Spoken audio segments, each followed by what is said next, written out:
Assalamualaikum warahmatullahi wabarakatuh. Waalaikumsalam.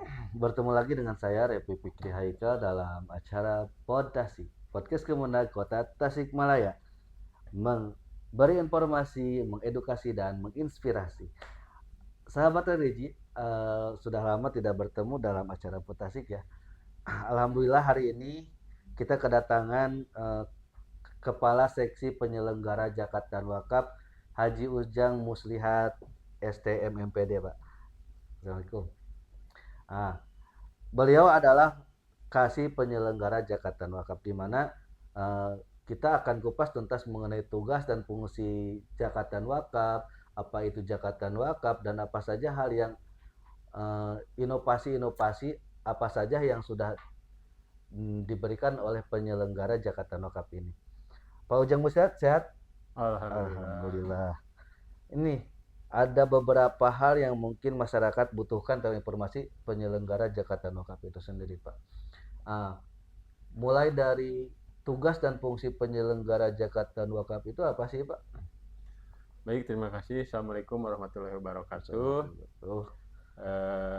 Terima kasih Kang Repi Ya. sebagai host di Kementerian Agama Kota Tasikmalaya. Terima kasih sudah mengundang kami untuk ikut memberikan informasi dan literasi kepada masyarakat, khususnya masyarakat warga Kemenang Kota Tasikmalaya.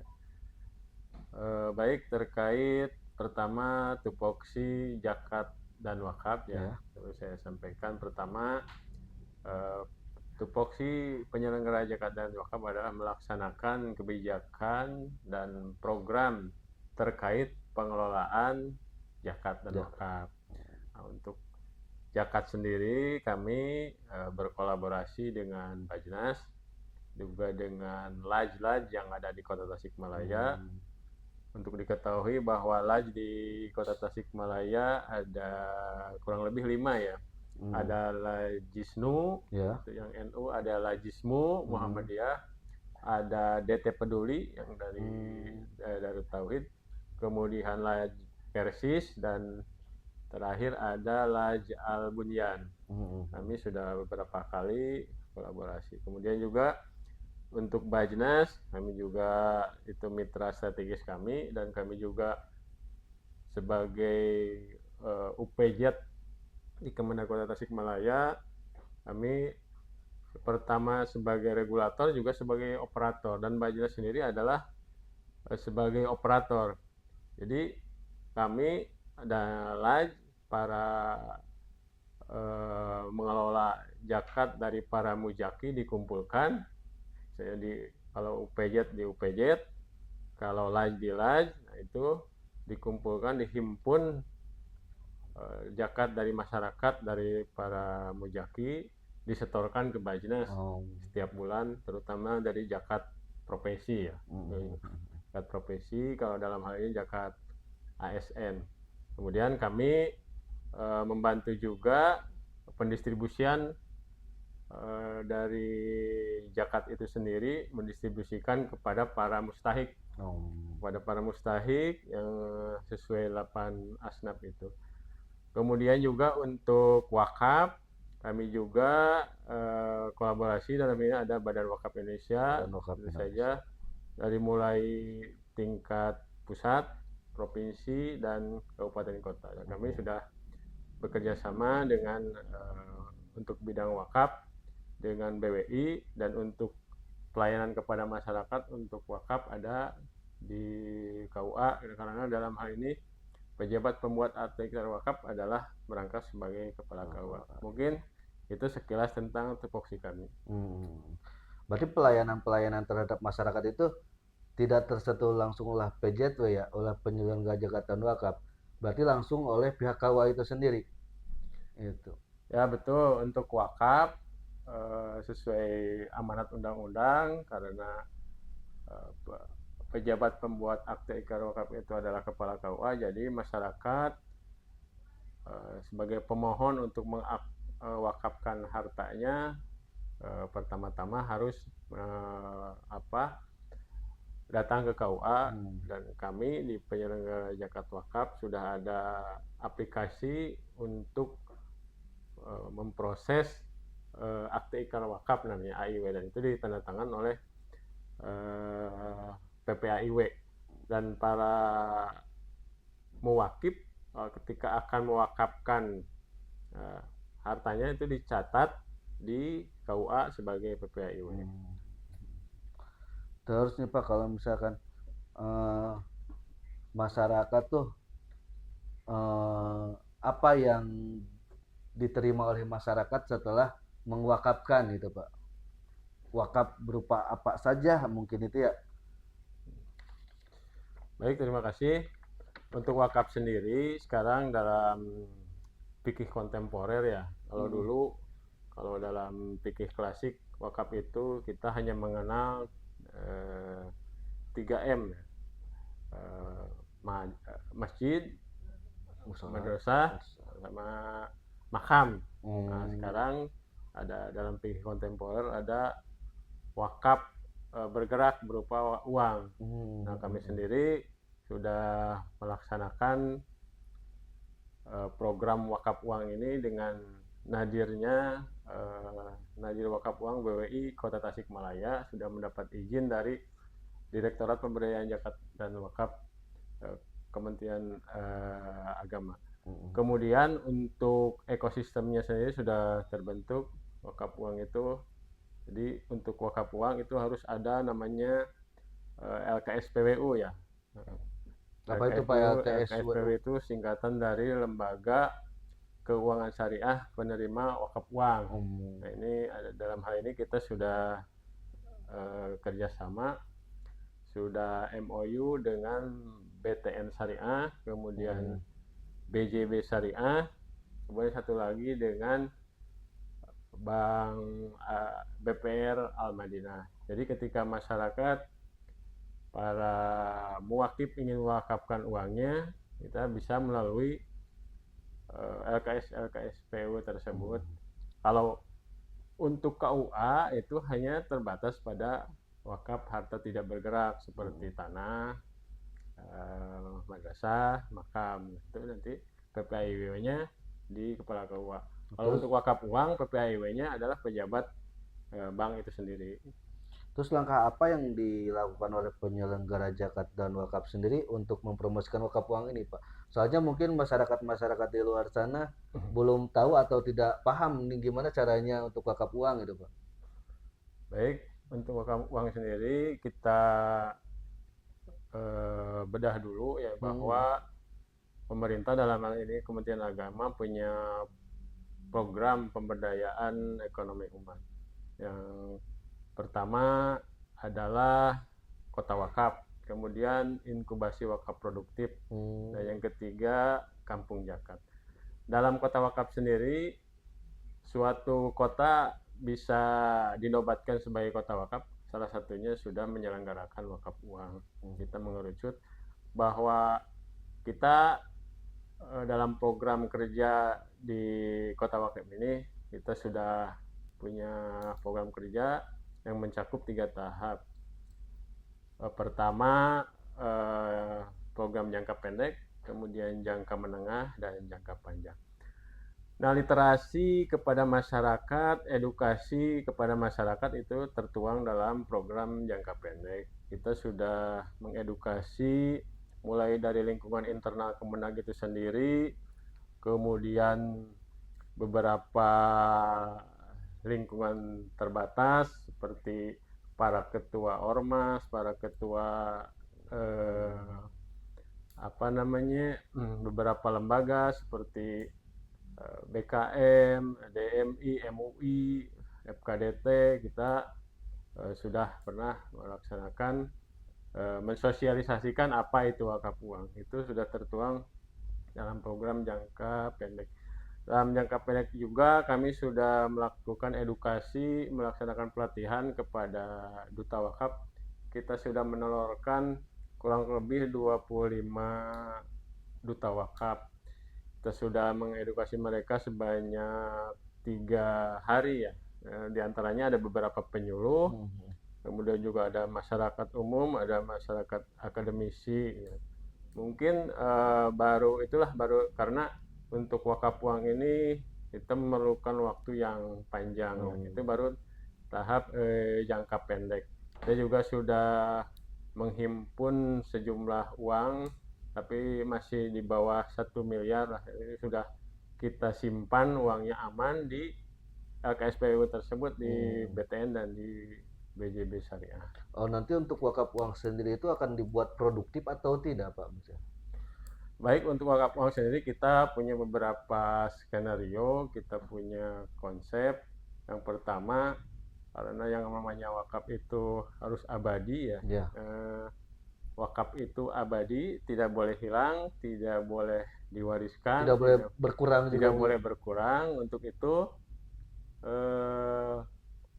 hasil penghimpunan wakaf uang itu kita akan investasikan pertama sebagai tambahan modal untuk UMKM. Kemudian juga kita mendesain untuk investasi di CWLS, Cash Wakaf Link Sukuk namanya. Nah, seperti SBSN, pembuatan jalan tol di Sukuk itu salah satunya. Surat berharga negara mungkin, Pak ya. Negara. Nah, itu yang jalur yang kira-kira aman, karena kita prinsipnya kalau seperti dikatakan tadi wakaf itu abadi, jadi sekecil mungkin kita memitigasi resiko, jadi kita bermain aman di situ.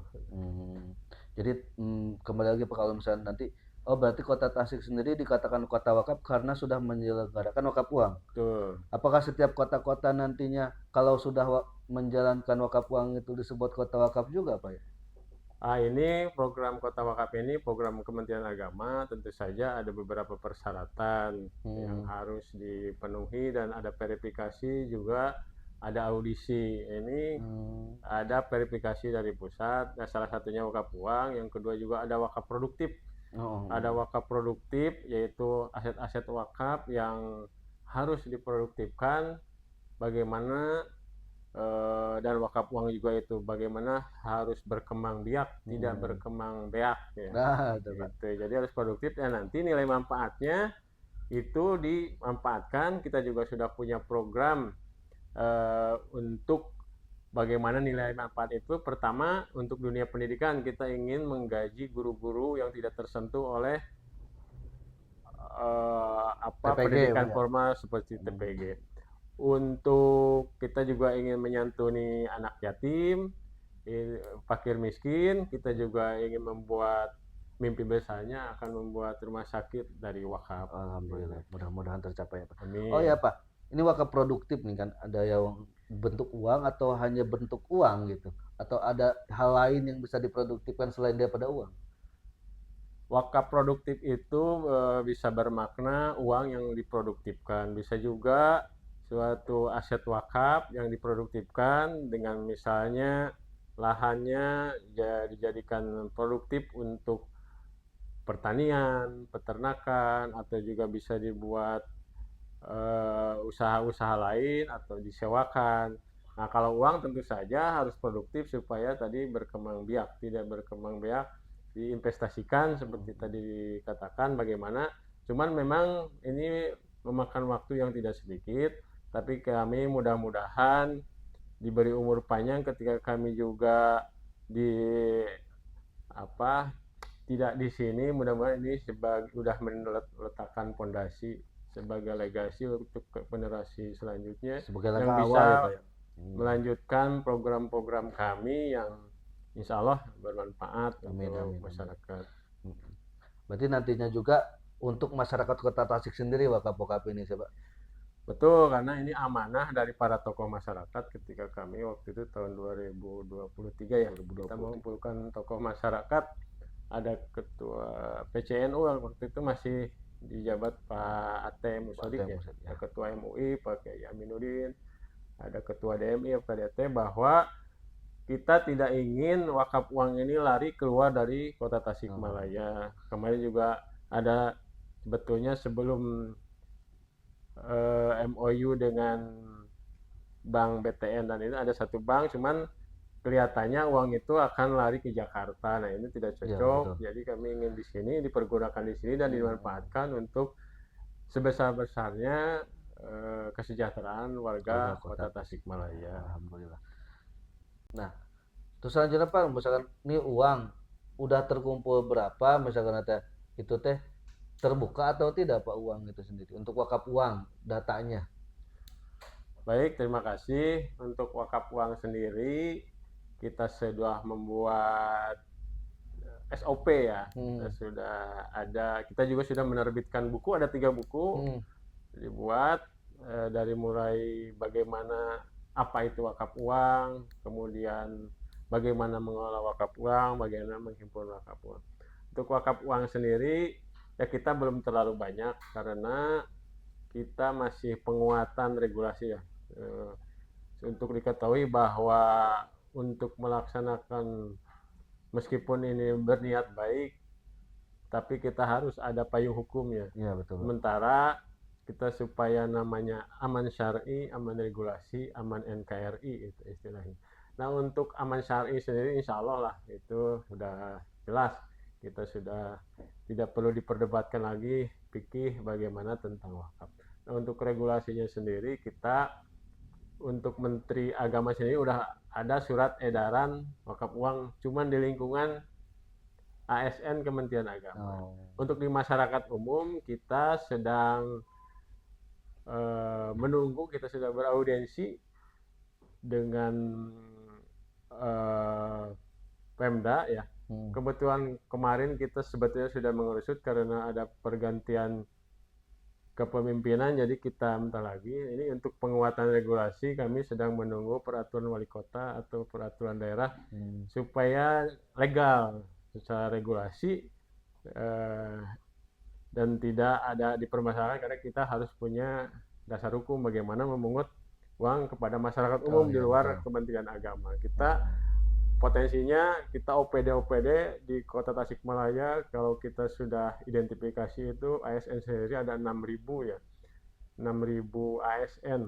Satu orang 50.000 aja mungkin sudah bisa dihitung sendiri satu bulan berapa. Nah, itu. Tapi kita payung hukumnya masih menunggu di luar Kementerian Agama ya. Kita ingin ada penguatan regulasi dari pemerintah Kota Tasikmalaya. Terus untuk wakaf uang nih Pak nih, kan uang ya sensitif mungkin. Nah ini adakah jumlah minimal atau maksimal tentang berapa banyak uang yang harus diwakafkan nantinya gitu Pak? Sudah nyampe sana belum itu? Baik, itu kita sudah beberapa kali edukasi literasi kepada masyarakat. Uang 5.000 pun bisa diwakafkan, tapi itu kolektif misalnya para penyuluh sebagai garda terdepan di Kementerian Agama untuk ke masyarakat bisa mengumpulkan wakaf dari para ibu-ibu majlis taklim hanya dengan 5.000 dikolektifkan sehingga terkumpul minimal 1 juta akan diterbitkan satu sertifikat wakaf uang. Jadi 1 juta ya minimal karena peraturan regulasi dari Undang-Undang Nomor 41 dan peraturan BWI minimal 1 juta untuk jadi sertifikat. Kalau untuk mewakafkan sendiri tidak terbatas, mau 5.000 mau 10.000 dikolektifkan nanti jadi wakaf kolektif, nanti diterbitkan per 1 juta satu sertifikat. Oh. Jadi ada legalitasnya sendiri untuk wakaf itu ya Pak ya. Betul. Nah, apa hal manfaat yang akan diterima oleh masyarakat ketika sudah wakaf uang gitu Pak? Nilai manfaatnya apa gitu? Manfaat pertama tentu saja ibadah ya.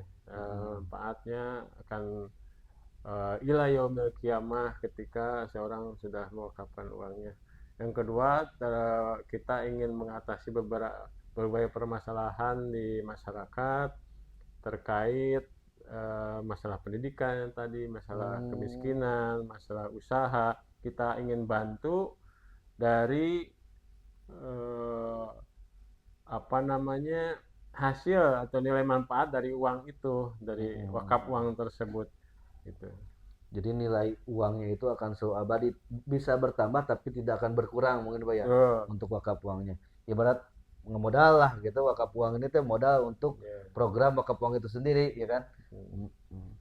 Dana abadi umat kalau dulu mah Pak ya, Dana abadi umat. dana abadi umat. Nah, Pak, kalau misalkan untuk hitung-hitungan produktif nih, misalkan kita wakaf nih sawah untuk apakah diproduktifkannya itu oleh si penerima wakafnya atau siapa gitu? Atau harus kepada Badan Wakaf Indonesia kita wakaf baru bisa diproduktifkan? Baik, nah ini yang belum masyarakat tidak tahu. Jadi unsur wakaf itu ada wakif, Mm-mm. ada benda yang diwakafkan, Ya, ada nadir namanya. ya. Kemudian ada sigot atau ijab kabul ya. Nah, Mm-mm. jadi wakaf itu harus dan wajib diproduktifkan oleh yang namanya najir. Najir itu bukan pemilik tapi pengelola. Nah, Hmm. ketika nadir itu tidak kompeten, tidak bisa melaksanakan amanahnya, maka harus diganti. Bagaimana wakaf itu supaya produktif dan dikelola dan dikembangkan supaya berguna untuk masyarakat. Jadi tugas dan pokok nadir itulah nanti yang akan mengembangbiakan bagaimana mengelola, memproduktifkan aset wakaf itu. Hmm. Jadi bukan memiliki untuk diri sendiri, tapi tugas nadir itu mengelola, eh, mengembangbiakan dan untuk menjadi nilai manfaat sehingga bisa dirasakan manfaatnya sesuai dengan peruntukannya. Misalnya untuk pendidikan ya, bagaimana bisa menghidupi dunia pendidikan dari hasil produktif dari aset wakaf tersebut. Berarti Badan Wakaf Indonesia itu membinai para nadir-nadir itu, Pak. Betul. Jadi tugas dan fungsi BBI itu adalah membina, mengawasi, dan menerima laporan nanti. Hmm. Kalau misalnya menurut undang-undang eh, ada seorang nadir atau sebuah institusi nadir tidak bisa melaksanakan amanahnya sebagai nadir, maka BWI berhak mencabut kenadirannya karena yang bisa mengganti nadir itu adalah kalau sesuai undang-undang BWI gitu. Tapi dengan akad baru mungkin ya. Ya, nanti mungkin ada prosedur, ada SOP tertentu bagaimana untuk mengganti nadir itu. Terus Pak kalau misalkan nih ada wakaf untuk misalkan untuk masjid nih, kan ada pengelolaan masjidnya itu sendiri nih. Tak untuk nadirnya sendiri atau masjid itu bisa diproduktifkan atau tidak, Pak? Baik, nah ini tergantung kalau masjidnya punya lahan yang luas, kan bisa ada lahan parkir. Itu sebetulnya yang berhak mengelola itu nadir. Nah, DKM itu harus tunduk kepada nadir. Jadi bukan yang menguasai itu sebetulnya masjid itu bukan DKM tapi nadir. Nadir itu harusnya dipilih atas persetujuan DKM itu dipilih di SK-kan persetujuan nadir wakaf masjid itu. Kalau di situ misalnya bisa jadi ada ruko di sebelahnya atau bisa jadi pusat pendidikan, bisa jadi lahan parkir. Nah, itu dikelola bagaimana supaya produktif masjid itu. Jadi bukan hanya sebagai sarana ibadah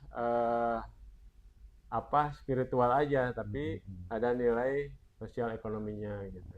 Nah, untuk BWI-nya sendiri itu mendata tentang apa yang dikelola, pendapatan atau modal itu didata semua sama BWI, Pak. Itu harusnya ada. Jadi tugas nadir itu adalah membuat laporan. Harus ada laporan transparan, akuntabel sehingga terutama BWI bisa menerima laporan tersebut dari hasil yang diproduktifkan dari aset wakaf tersebut oleh nadir yang bersangkutan. Nah, untuk hasil zakat produktifnya itu sendiri, Pak. Ini kan hasil dari produktivitas dari barang yang apa namanya sawah atau lahan yang diekonomikan, gitu. Nah, itu sendiri disalurkan via Bajnas atau dari BWI sendiri, Pak? Baik, kalau Bajnas itu kan bisa juga kita memberikan infak atau sedekah ke Bajnas. Cuman kalau Bajnas itu kan sifatnya konsumtif ya. Ya, Nah, ya, kalau ya. wakaf BW itu produktif. Kalau Ini hasil kalau produksinya zakat gitu. Bajnas itu terima kasih gitu. Kalau wakaf mah terima kelola hasilnya dikasih gitu. Berarti belum sudah berjalan untuk inkubasi wakaf produktif ini sendiri? Di Kota Tasik, alhamdulillah sudah ada 3 yang menerima inkubasi wakaf produktif, ada beberapa yayasan. Dan apa namanya, ada juga satu lagi program Kampung Jakat, ada 2 yang sudah jalan, 1 yang sedang kita akan tindak lanjuti, ada 1 lagi gitu. Berarti udah berjalan laporan-laporan ke BWI untuk yang sudah berjalan itu, Pak? Ya betul, ada laporan ke BWI, dan kita juga insya Allah mudah-mudahan kita kolaborasi dengan BWI. BWI itu dapat hibah dari Kemenang, dari Pemkot. Insya Allah mungkin 1-2 bulan ke depan kita sedang merancang program. Nah, terus Pak, kalau ini tak nuye produktif Pak, produk hasil dari produksinya disalurkan kemana Pak? Baik, nah itu sesuai Yang sudah berjalan, yang sudah sesuai berjalan. sesuai waktu ijab kabul kan, itu peruntukan apa ketika wakif berikrar wakaf, dia ada peruntukannya untuk apa, sosial keagamaan, kenaiban, untuk pendidikan. Nadir sendiri sebetulnya hanya mendapat 10% keuntungan dari wakaf produktif itu. Sisanya ya disalurkan, di nilai manfaatnya ya tentu saja ke sosial keagamaan. Yang pilihan-pilihan tadi itu Pak? Pilihan tadi itu. Misalnya untuk pendidikan, ya untuk operasional pendidikan, bagaimana di situ untuk membeli alat-alat sarana prasarana misalnya, Termasuk untuk sekolah honor agama guru gitu ya, gitu. honor guru Ya, segala macam. betul. Cukup mungkin Pak untuk sesi pertama ini Pak, masih ada banyak pertanyaan-pertanyaan yang saya kira ini akan lebih menarik Pak kalau diungkit-ungkit terus Pak. Cuman atas keterbatasan waktu mungkin dicukupkan sekian Pak. Insya Allah part 2 Pak, kita bahas tuntas lebih dalam mengenai zakat dan wakaf. Terima kasih kepada Pak Ujang Muslihat, Pak Haji Ujang Muslihat sebagai kasih PJTW. Terima kasih, semoga informasi mengenai zakat dan wakaf ini sampai ke masyarakat dan tergairah untuk bisa berwakaf. Closing statement Pak. Semoga ini mendapat salah satu insight atau wawasan kepada masyarakat dan lebih mengenal zakat dan wakaf, dan mudah-mudahan warga Kota Tasikmalaya lebih tercerahkan, dan seperti tadi mudah-mudahan lebih termotivasi, tergerak, terketuk hatinya untuk melaksanakan zakat, infak, sedekah, dan sosial keagamaan lainnya. Mungkin itu, terima kasih, mohon maaf atas segala kekurangan. Wassalamualaikum warahmatullahi wabarakatuh. Sekian para sahabat religi, paparan dan isi yang cukup menarik. Sampai bertemu di podcast selanjutnya bersama pemateri-pemateri yang lebih hit dan top di Kementerian Agama Kota Tasikmalaya. Sampai bertemu lagi di Podtasik, Podcast Kementerian Kota Tasikmalaya, memberi informasi, mengedukasi dan menginspirasi. Terima kasih. Wassalamualaikum warahmatullahi wabarakatuh.